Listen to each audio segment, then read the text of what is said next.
அன்பு உறவுகளுக்கு வணக்கம். நம்ம எல்லாருமே நம்மளுடைய ஒரு அவசர கால தேவைக்காக நம்ம ஒரு வேலை செய்வோம். என்ன அப்படின்னா நம்மளுடைய நகையை கொண்டு போய் பேங்க்ல அடமானம் வைப்போம். அதை திருப்ப முடியாத பட்சத்துல நம்ம என்ன பண்ணுவோம்னா வருஷத்துக்கு ஒரு முறையாவது பேங்க்குக்கு போய் வட்டியை கட்டி திருப்பி வச்சுட்டு வருவோம். இல்ல வட்டியை கட்டி ரெனியூவல் பண்ற மாதிரி மறுபடியும் புது லோன் மாதிரி போட்டுட்டு வருவோம். ஸோ இந்த மாதிரி வட்டி கட்டினாலே போதும் அப்படிங்கிற மாதிரி ஒரு ஆஃபர்ல தான் இவ்வளவு நாள் நம்ம இருந்தோம்.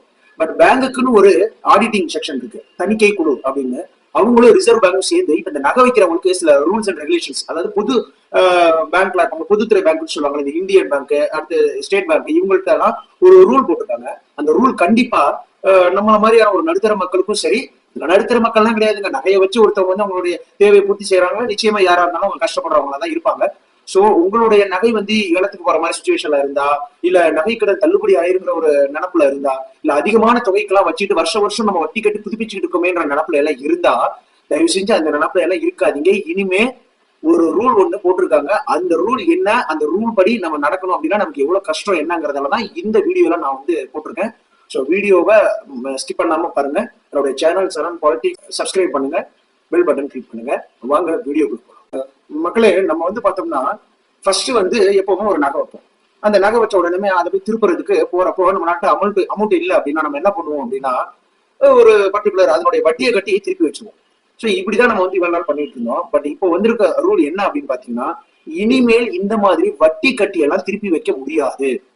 இனிமே நீங்க அந்த நகைக்கான முழு தொகை பிரின்சிபல் அமௌண்ட் பிளஸ் இன்ட்ரெஸ்டையும் கட்டி அதுக்கப்புறம் வேணா நீங்க திருப்பி புது லோனா போட்டு வச்சுக்கோங்க அப்படிங்கிற மாதிரி ஒரு ரூலை போட்டிருக்காங்க.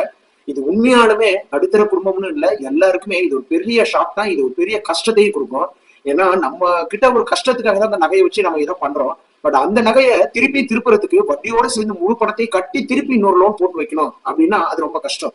இப்ப யார்கிட்டயாவது போய் நான் ஒரு 50,000 ஒரு நகை வச்சிருக்கேன், இதை கட்டி இப்படி திருப்பி வைக்கணும் அப்படின்னு சொல்லி நம்ம கேட்கிறோம்னு வச்சுக்கோங்களேன், கண்டிப்பா யாரும் உதவி செஞ்சா சரி. ஆனா இல்ல அப்படின்னா அந்த இடத்துல ரொம்ப சிரமத்துக்கு ஆளாயிடுவோம்.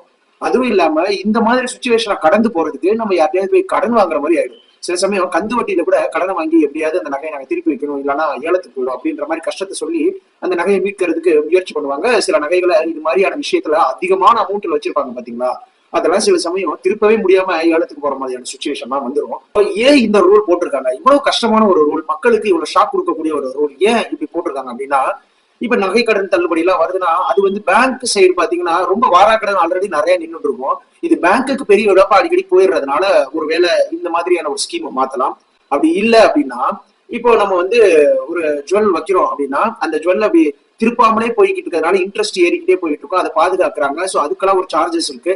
அதெல்லாம் இல்லாம வட்டியை மட்டும் கட்டிட்டு இவங்க திருப்பி திருப்பி திருப்பி அந்த பழைய லோனையே வந்து ஃபாலோ பண்ணிட்டு இருக்காங்க அப்படிங்கிற மாதிரியான ஒரு நினைப்புல இவங்க அப்படி பண்ணாங்க. சரி, திடீர்னு ஏன் எங்களுக்கு இவ்வளவு பெரிய ஷாக் நியூஸ், இவ்வளவு பெரிய ரூல் போடுறீங்க அப்படின்னு நிறைய பேர் குழம்பி போயிருப்பாங்க.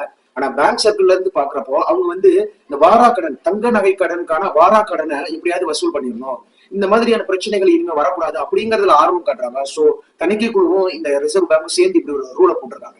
ரெண்டாவது, சில சமயம் பாத்தீங்கன்னா நமக்கு இந்த நகை கடன் அப்படிங்கிற ஒரு விஷயத்துல பார்த்தோம் அப்படின்னா தள்ளுபடி ஆயிருதா, அதுவும் ஒரு பேங்க் சைடு கொஞ்சம் லாஸ் ஆகுற மாதிரி அவங்க யோசிப்பாங்க. சோ அந்த மாதிரியான விஷயத்துக்காக ஒரு முன்கூட்டியே ஒரு அவேர்க்காக, அவங்களுடைய அவேர்க்காக டக்குனு இந்த ரூலை போட்டு வச்சுக்கிறாங்க.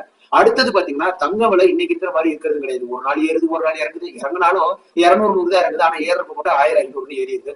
சோ இந்த மாதிரியான ஏற்ற இறக்கத்தினால அது பேங்க் கொஞ்சம் ரிஸ்க் ஆகுது இந்த மாதிரியான கணக்குகளை வந்து ஃபாலோ பண்றது. சோ அவங்க ஒரே ரூலா என்ன பண்ணிட்டாங்க அப்படின்னா, நீங்க வந்து ஃபுல்லாவே கட்டி வேற லோன் திருப்பி உடனே வேணா வேற போட்டு வச்சுக்கோங்க, ஆனா இனிமே கட்டினா பிரின்சிபல் அமௌண்ட், அதாவது முழு தொகையையும் கட்டி தான் நீங்க வந்து நகையை திருப்பி வைக்க முடியும் அப்படின்னு போட்டாங்க.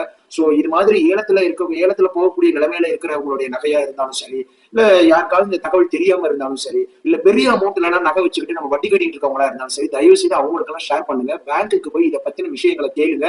அவங்க கொடுக்குற நடவடிக்கைகள்ல முன்னாடியே நீங்க பணத்தை சேகரிச்சு சீக்கிரத்துல இந்த மாதிரியான ஒரு இக்கட்டான சூழ்நிலையில மாட்டிக்காம சீக்கிரத்துல உங்களுடைய நகையை சேவ் பண்ணுங்க.